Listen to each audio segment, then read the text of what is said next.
But no, I'm healing up. Had knee surgery, and now I'm almost back to normal. Getting there. Well, that's good. You got to accentuate the positive, you know? All right, guys, so if you guys were in here, we're going to talk with them a little bit, but if you guys were in here for the last panel, there was a ton of questions, and we're sure you guys are going to have a lot of questions. If you want to ask a question, we're going to have you lined up over here to my left, to your right, and we're going to have you ask one question, and then we'll get through it. So if you have a question, go ahead and start queuing up over here on the side so we get your questions asked and get them answered. So you can actually start the queue a little bit closer. You don't have to go all the way over there. You can start over here a little closer. All right, so you're from Ocala. I assume, Ross, this is your first time in Ocala? First time, yeah. So James, why don't you tell him what's something he needs to experience before he leaves our fine city? Okay. Before you leave Ocala, you must go to Mark's Prime Rib for dinner. I went there last night for my birthday. It was fantastic. Mark's is going to Let's see, what else? Well, you've already checked out the World Equestrian Center. Yes. It's a to-do list. You want to go check out Bonnie's downtown. Bonnie's, yeah. It's a little diner we used to hit when I was in high school. Let's see, what else? Yeah, high school. We saw that you're a Vanguard graduate, huh? Yeah, I went to Vanguard, class of 05. Hey, what's good? I got my start at Vanguard. Oh, no way. Oh, snap. That's awesome. But my daughter goes to Westport, so I have to, we're rivals over here, but for today, we'll set that rivalry aside. Are you close by? I live like 10 minutes from here, and my daughter goes to one of the rival high schools to Vanguard, so... but I'll have mercy on you today because you're already on crutches. It's all right. I don't need your pity. Which high school? Westport High School is right down the street. It's the closest one here. There's actually 4 or 5 in the area. But, oh yeah, the claim to fame for Vanguard is Dante Culpepper. Dante Culpepper graduated from Vanguard High School. Yeah. Yeah, my brother actually played on that team with him. He was a linebacker. Yeah. I played one season of flag football with Dante Culpepper in the city, and that was wild. All right, so we can sit here and talk Ocala the whole time, and Ross is like, dude, I feel like you guys should go out there and have this conversation about Ocala without me. I want to talk about Sonoya. I want to talk about The Walking Dead. So, Ross, here's a question for you. When you joined The Walking Dead, it had been going on for quite a while. So this is a 2-part question. How long did it take you to feel like, this is my show, I am now a part of that core group, and to turn it around, how was it for you taking guys like him and helping him to come into the fold and feel like it was now his show as well? I was so freaked out when I got the job. This was August 22nd. It was my birthday, 2014. I got the call, and I was sick as hell with a stomach flu. I was not going to do anything for my birthday. And then around 5 o'clock that night, my manager called me with the news, and I shot out of bed and instantly just felt better. It was incredible. And then a week later, I was flying out to Atlanta. I sweat through 3 different pairs of shirts, like literally just sweat right through them. And the first person I met on set was Andrew Lincoln. And he's a big sweater as well. And he's like, hey, yeah, see, you got... And he stays in Rick Grimes mode the entire... He never drops character, ever. And he was like, yeah, see, you're experiencing our Atlanta heat. And I was like, yeah, it's really freaking hot here. He's like... Hey man, welcome to the family. He gave me a great big hug, and all of our sweat mingled together. And I was like, I think it's gonna be okay. But I was nervous as hell because, like, I was a fan of the show before I got on it, and you don't want to be the guy that messes up one of your favorite shows, you know. And I was wildly neurotic and insecure about my performance and everything for the first few seasons. Like, am I doing this right? Am I doing it right for the character? Because, like, there was a lot of people I met at Comic-Cons who had read the comics, and they had their expectations and their hopes and desires for Aaron, and I was like, I hope I'm doing it, doing them justice. And it really wasn't until like the last few years that I've been able to just relax a little bit and just say, no, it is. I've been on the show for 8 years. I'm a part of this. It is a part of me, but it took a long time for me to get there. And for him, I hope we welcomed you with open arms. I mean, like, a lot of the newer cast, we said this actually at the beginning of season 11, all of the new cast members, Josh Hamilton, Margot Bingham, obviously Michael, and Teo. Yeah. Sebastian. They were just instantly likable, professional. They knew what they were doing. They came in prepared, and just nailed it, and they were all New York actors. We determined that they were right. Yeah. Because like all of them had their start in the New York theater scene, and I think that training over there, it's just kind of better. I hate to say it because I got my training in Colorado and then Los Angeles, so I don't know what that says about me, but like I really do think most actors who go through the New York scene are just at a higher caliber, and we hope it was a good welcoming party for you guys. I hope. Yeah. Well, no, it was a super warm welcome for all the new castmates that came on this past year. You know, the Walking Dead cast and crew, they're uniquely individuals, like, and when I realized that I was surrounded by a bunch of weirdos, I kind of let down my guard and joined the fuzzy hug, you know? We're a weird group of people, but it works somehow. It's like I think we're pretty normal, you know? Everyone else is weird. Yeah. So, Mike, with you joining so late into the run for the series, have you gotten to a point where you're like, this is my show, or do you still feel like you are acting in Ross's show? That's a weird question because I never feel like it's any one-man show. Like, The Walking Dead in itself is about community or communities and how they thrive or dissipate, you know? So in a way, I was just happy to be a part of the community and have a distinct role to serve within that community. And we have a kind of a parallel because you are kind of introducing your community. Yeah. And I introduced my community back in season 5. So it almost didn't really matter what came before that because as far as the viewer knows, they're learning about the Commonwealth for the first time because of characters like you and yeah, it was fun to set the tone for. It's kind of like a time warp, you know, when you see the way the Commonwealth citizens dress and a lot of the creature comforts that they have been offered from living in the Commonwealth. It's kind of surreal. Not the show that I binged. Yeah. Very different show. All right, so we do have a couple guys over here waiting for some questions. We'll take them now. Like I said, we want to take questions all the way through. We don't want to wait till the last 5 minutes because we might not be able to get all your questions. So come on up here, big man. Are you Frodo? Are you Link? All right, man. I'm going to put this microphone in front of you, and you're going to say really loud what your name is, who your character is, and then what your question is. Can you do those 3 things for me? Okay, first, what is your name? My name is Ronan Truly. I haven't dressed up as Link. Link. Yep. So, I've basically been watching Walking Dead for a while, and I really liked it, and so is my mom, and I've been watching it since I've been a baby, and and a lot of other things I used to like about Walking Dead was some cool parts, with the coolest parts and other parts. So the coolest parts and the other parts you like, and you've been watching since you were a baby, so like at least since maybe season 8. So what is your question? Do you have a question for one of these gentlemen up here? If so, what is that question? So, whenever I watched Walking Dead, it was fun, and I really liked it, and I just want to say thank you for making Walking Dead, and I really liked it. Let's give him a big round of applause. It takes a lot of guts to come up here and do something like that. Good stuff, man. Thank you.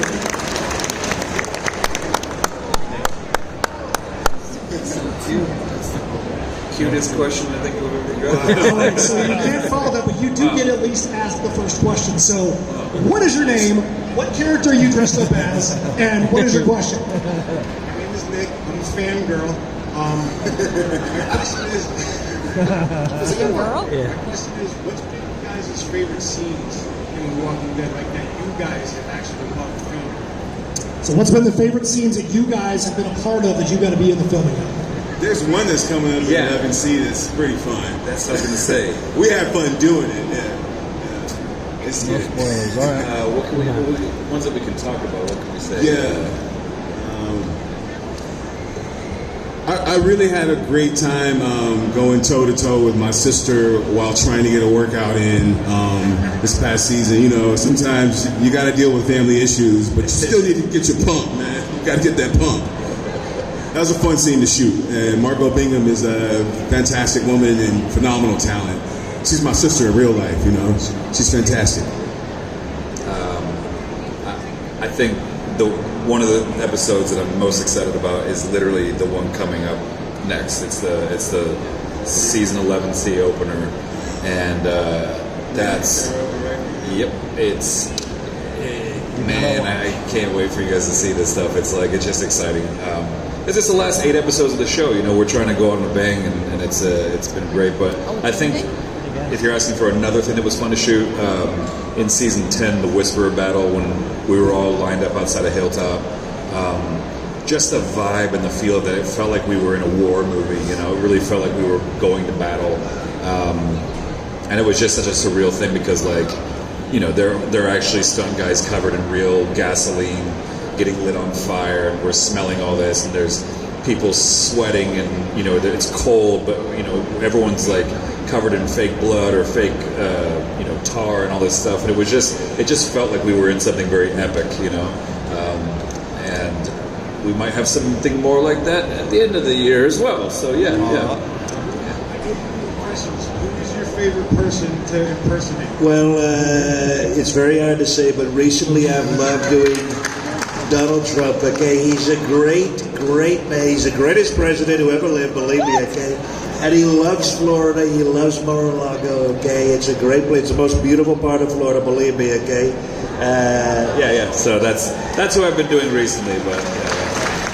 All right, we're going to get to some more questions here in just a minute. No, that was great. I think you guys want to probably hear him do some more impressions later on, right? All right. So here's a question for both of you. So Walking Dead is well known for having very strict NDAs, and you guys film stuff so far in advance, and there'll be times where you get on the Talking Dead or whatever, and you have to you know these things are coming up, but you have to be very quiet about it. So I'm not going to go where you think I'm going to go. So in stuff that has already come out, what were the things that were like the hardest secret for you to be like, oh my gosh, I can't believe I have to wait 6 months and have this knowledge and go do talk shows and not be able to say? The biggest part was not to reveal who Stephanie was. I had a couple times where you stop talking when an actor trails off. It's probably because they were about to say something they weren't supposed to say. But that was a really tough one to deal with. Her being my sister and all, it's like I think luckily we've got people like Tom Holland and Mark Ruffalo who have spoiled so many things that, and then they get in so much trouble that we're like, oh yeah, gotcha, right, we can't say this stuff. Because I mean, it is a fascinating time to be making stuff now where the stuff that I'm working on, the stuff that you're working on, the stuff that Kaylee's working on, which apparently she's doing something huge, but it's shrouded in total secrecy, and she can't even tell us, and we're like some of her best friends, and you know, the stuff I'm working on, stuff you're working on, we can't talk about it until it's come out. And then even for like Infinity War and Endgame, I don't know about, but we couldn't even talk about it until like a month after it had come out. Or you give your first child. Yeah, exactly. Yeah. So they make you sign an NDA that says if you say anything ahead of time, they can sue you for up to $1 million.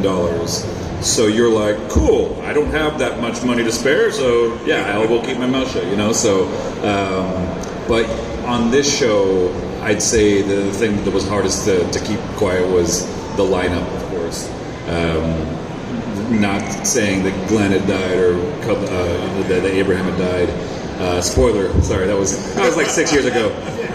You should have caught up. But that was tough because like we were all just walking on eggshells, just praying that we wouldn't be the one that spoiled it. And Josh McDermott, Eugene, I remember he was renting a new car every single week for the first few months of filming and wearing like hoodies and trying to like throw off the scent, I guess, you know?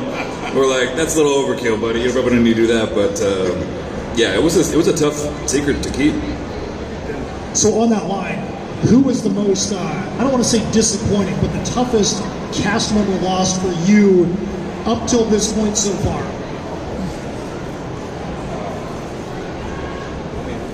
I think losing Herschel was for me just the most heartbreaking because like he was the heart of the show in so many respects, and I don't think there's been a death as poignant for me since then. I mean, obviously losing Glenn and Abraham was very sad. Losing Eric was very sad, and Jesus, and we've lost a lot of good people in the show. But Herschel was like, he was just all good. He was just nothing but goodness. And when he died, it hit me in the stomach, you know. Yeah. You're like, I've never seen the show. In terms of your own experience on the show, because not many people have died in my journey, but Shane's death was really dark and moving. It's one that stuck with me. Didn't want him to go. Yeah. I like Shane too. I did too. Yeah, those first couple seasons when it was a lot of it around Herschel's farm and all that, it was almost like a different show. Yeah. And then it went into it's like a new chapter, a new book almost. Yeah. Once you got past the Herschel times and the farm times and the Shane times. For sure. We got a couple people over here that have been standing up here patiently. We'll get a couple of questions. Again, if you guys have questions, go queue yourself up so that way we get to your questions. All right. What is your name? What is your question? My name's Jessica, and I want to know who would you bring back from the dead, from The Walking Dead? Any character you could bring back, who would you bring back? So are you asking them if they're going to be are they going to bring him back as a walker, or are they going to bring him back as a human? Come back as a living person. So there's some way to bring him back as a living person. Who is it going to be? I think it'd be kind of fun if Merle came back, showed up at the Commonwealth. I think that'd be dope. And just to hang out with Michael Rucker. Yeah, well, I was going to say Shane because I feel like Shane later became, what Rick became in later seasons, Shane was already that person in season 2. Like, he was like, yo, we got to make some hard calls, and if people are slowing us down, we got to kill them. We're like, whoa, Shane. And I feel like that's kind of where Rick went later seasons. So it'd be interesting to see those two guys leading the charge again, you know, so. Yeah. That's a good question. Yeah. Dumbledore! Yeah, or what is Gryffindor. it? Gryffindor. Yeah, that's what I meant. Yeah. One of those doors. I don't know. I'm not. You're busy working. I don't watch The Hobbit. I don't know. What's your question? All right. What's your name? What's your question? My name's Emily, and I was wondering, does Daryl actually smell as musty as he looks? I better watch out because there can be some problems in Sonoya if you answer this question incorrectly.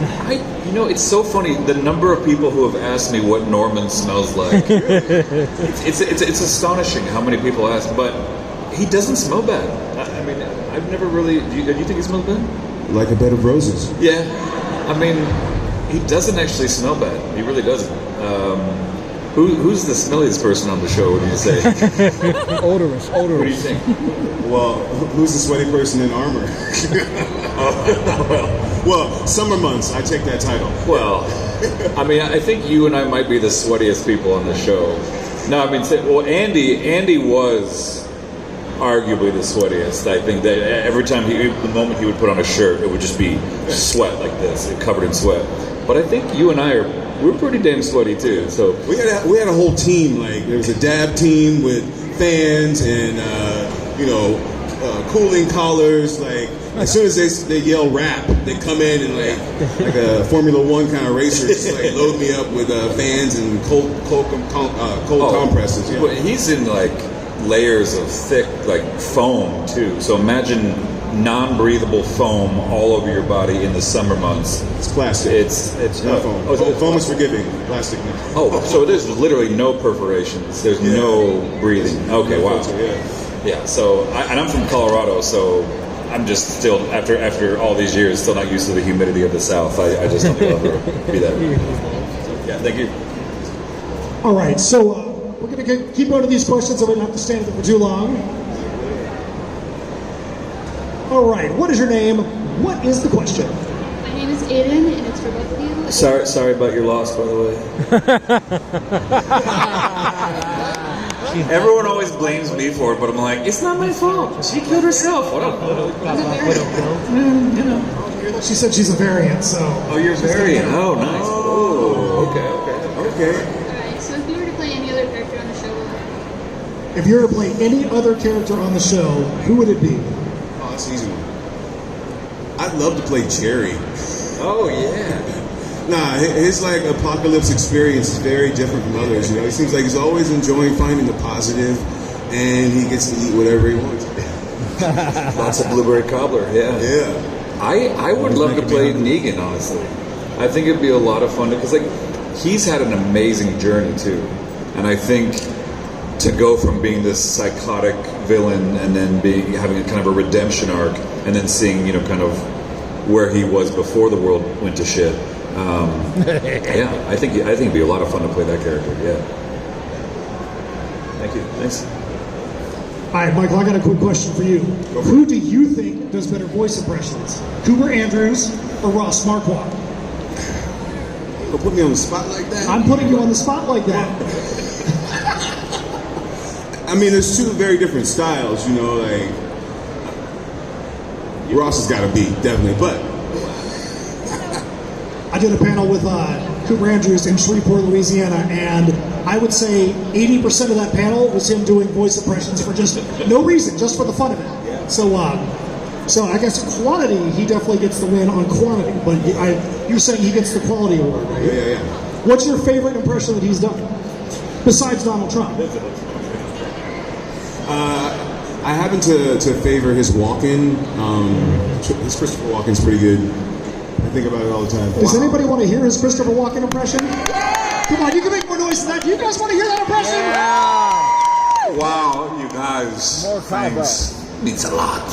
I love Florida. It's so muggy though. Why?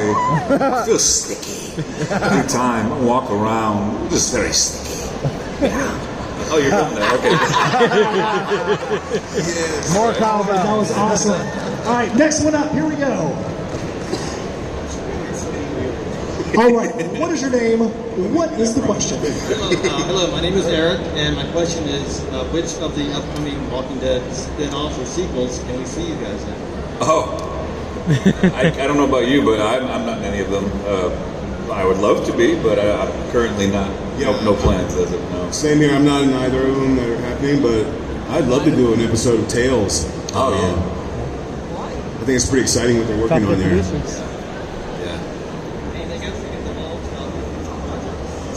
Anything else you can divulge about your future projects is the question. Well, if you have Paramount Plus, you can check me out on a show called Blood and Treasure. It's currently streaming on Paramount Plus. It's a fun ride. What's it about? It's a treasure hunting adventure show. I think Snatch mixed with National Treasure, mixed with Indiana Jones, and yeah, it's a good time. That's amazing. Blood and Treasure. Blood and Treasure. Nice. Blood and Treasure. that. And I play a character named Shaw. For real? Yeah, so I play Michael on Walking Dead and Shaw on Blood and Treasure. Man, the writers are just like, yeah, that checks out. That works. That works. Yeah. Nice. It's in his contract. Yeah. I have to already have the name. It's all branding, you know. Exactly. Damn, that's cool. Okay. So I did just the Lego Star Wars just came out on Disney Plus. I play Han Solo in that, but the other stuff that I'm working on I can't talk about, but it's very, very exciting stuff. But in like a year I'll be able to talk about it. I'll come back in a year, yeah. But I will say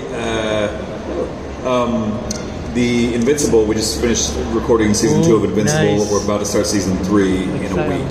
And that show, if you guys haven't seen Invincible, you've got to watch that. Same creator as Walking Dead. It is like Justice League on Crack. some substances. Yeah, it's very messed up, and you got to watch it. So yeah, thank you. All right, so next question coming up here. Let's make this one happen. What's your name? What's the question? My name's Chris. I'm a wicked big fan of you guys, and we got to visit Sonai last September. Matt had like how was it when you filmed the lineup scene with Negan? And the other one was you guys stay on the Alexandria set when you filmed. Did you stay? Do you actually stay on the Alexandria set when you're filming? And what was the Negan lineup scene like? So yes, there are apartments on the Alexandria set. I've never stayed there, but I have crashed a couple parties there. That's like gate guard. Yeah. I was trying to take a picture before a gate. Oh, yeah. And the guy's like, You should have told me you were with me. Yeah, exactly. I stayed there during one of the episodes we filmed during the COVID episodes, which was a surreal thing to because I started filming in 2014, and then finally 6 years later, I was actually staying. I didn't get to stay in my house though, but I stayed in one of the other houses, and I actually lived in a cabin in Sonoy for the last 7 years. Just 5 minutes from set, so I needed some separation from work, but the lineup sequence was awful. I mean, it was, at the end of season 6, at the end of the season, it was November, and we were just cold as hell. I mean, it was just some of the coldest months they've ever, or coldest temperature on record they've ever had, and you're on your knees crying over and over and over again. And then the same thing, the first episode of season 7, we were right back there on our knees in the brutal cold again, and it was psychological torture. It was just really not fun to constantly go to that dark place over and over again, because you're contemplating, am I going to die? Is my friend going to die? I know someone's going to die. But I also think, as dark as that episode was, or those 2 episodes, it's some of the best work we've ever done on the show. So I'm very proud of it. All right, good stuff. We're going to get to the rest of these questions here in just a sec. We're going to switch gears just a little bit because this is a Walking Dead meets the Avengers panel. So we're going to switch gears just slightly. If your questions are about the Walking Dead, that's fine. I don't want you to think I'm saying you can't ask that, but I want to make sure we do get to the other aspect of this. So you guys both get to work together on the Walking Dead. What was the difference like doing something like Avengers, where there's a lot of CGI, a lot of green screen, a lot of individual filming? What was the difference like filming big motion pictures like that compared to the family feel of The Walking Dead? It's weird. It's kind of like the difference between going to a nice high school and then going to University of Miami or some huge school, Marvel is a bunch of big kids running around, just like on Walking Dead, but they got a big budget, and there's 1,000 people on set at any given moment. Somebody tried to break out. Uh-oh. They can break out. We don't want to break them in. That's okay. Let's just speak really loud. Okay, I think somebody just went out the exit door or the emergency door or something like that.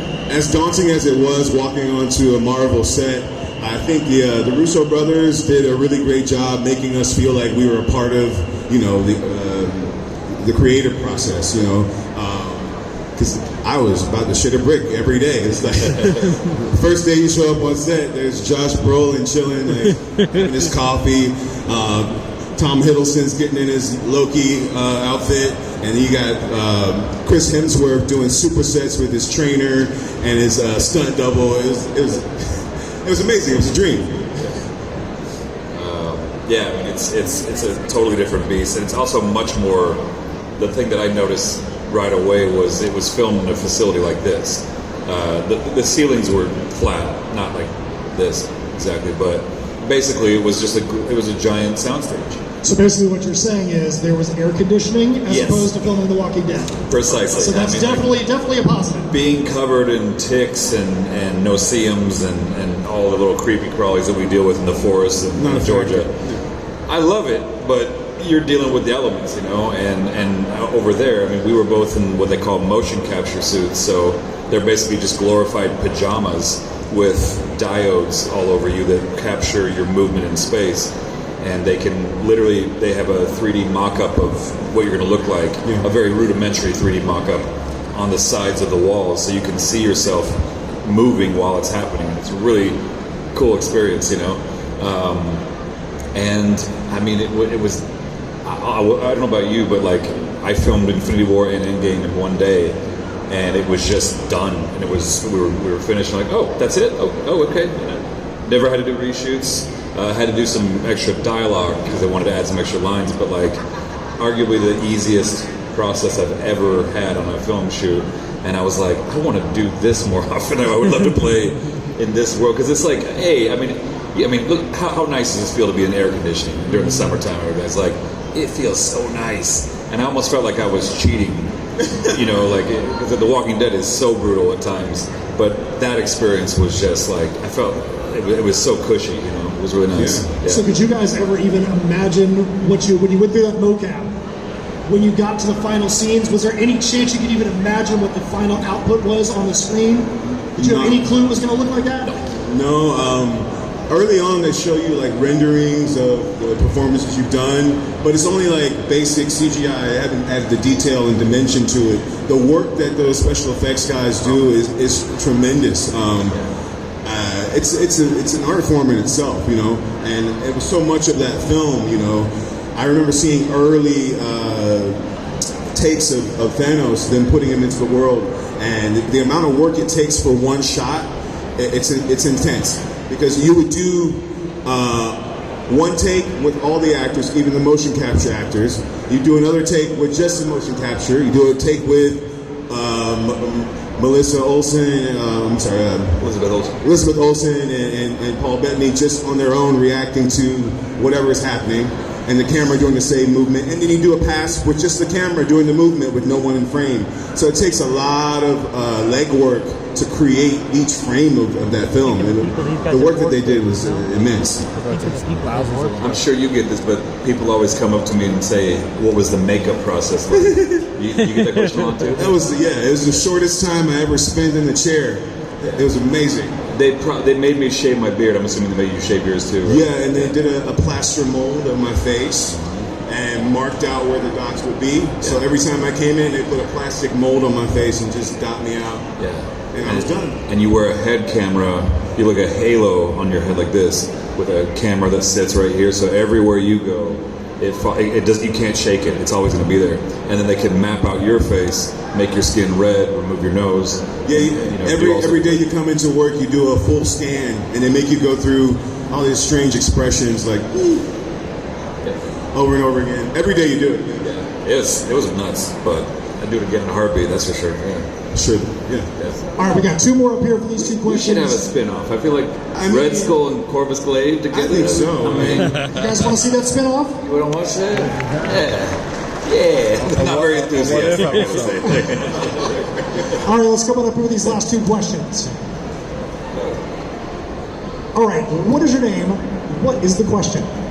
My name is Dee, and first of all, love the introduction, and I love to see the art of mercy. Thank you. I love it.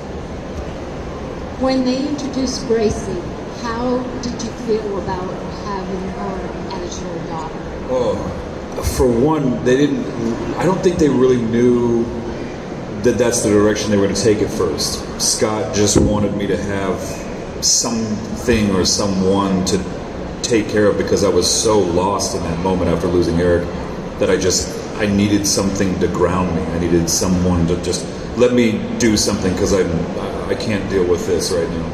So the writers very deftly inserted this character that was like, this is your anchor now, that you are now tethered to this world because of this baby. And I think it was only once they realized how impactful that scene was with the fans that people were like, well, maybe he should raise her. Maybe it'd be interesting if Aaron raises Gracie. And that was what they talked about in the season between. And then they approached me and said, how do you feel about you becoming the father of Gracie? And I was like, oh, okay.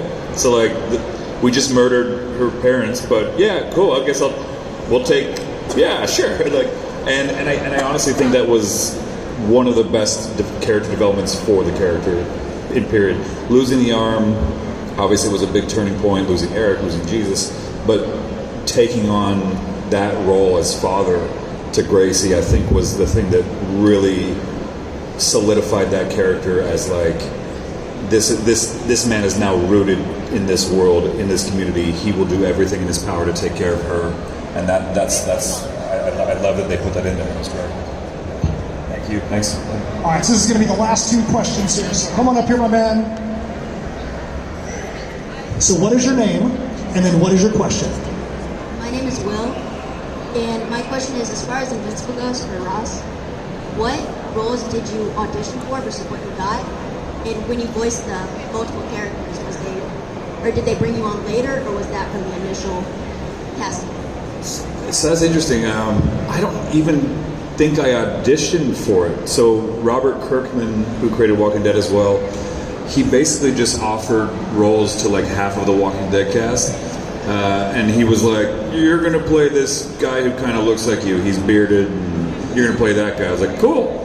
And I did that. And then in the after we were done with all those takes, he was like, "Oh, hey man, there's also this like fish guy named Aquarius. You doing any new impressions?" And I was like, "I'm doing Jeff Bridges right now." And he goes, "Oh, like the dude from Lebowski?" He's like, "Yeah." He's like, "Let's hear it." And then I was like, "Yeah, man, you know, I'm the dude, man, you know, I'm an underwater." And he's like, "Cool, just put him underwater."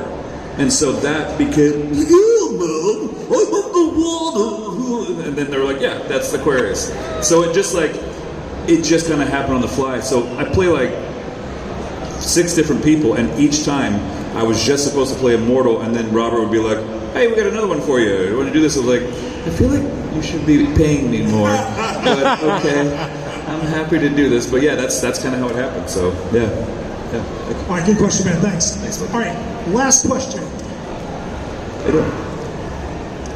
All right, my man, what is your name? What is the last question? He's been watching the show since he was 12 years old. Since you were 12, so basically season 8? Yeah, All right, what's your name? What's your question? My name's Carson. My question is, if you were Shane back in, I think it was season 2, would you have sacrificed Otis, or would you have found another way? If you were Shane in season 2, would you have sacrificed Otis, or would you have found another way if you were the one making the decision? I would have found another way. I always play a guy with a moral compass, like, and that's true within me. Like, I would have found another way. I would have found another way too. Because I feel like you got to live with that, and knowing that you like literally were the reason someone died. I don't think I could ever forgive myself for that. So I would have found a way. Yeah.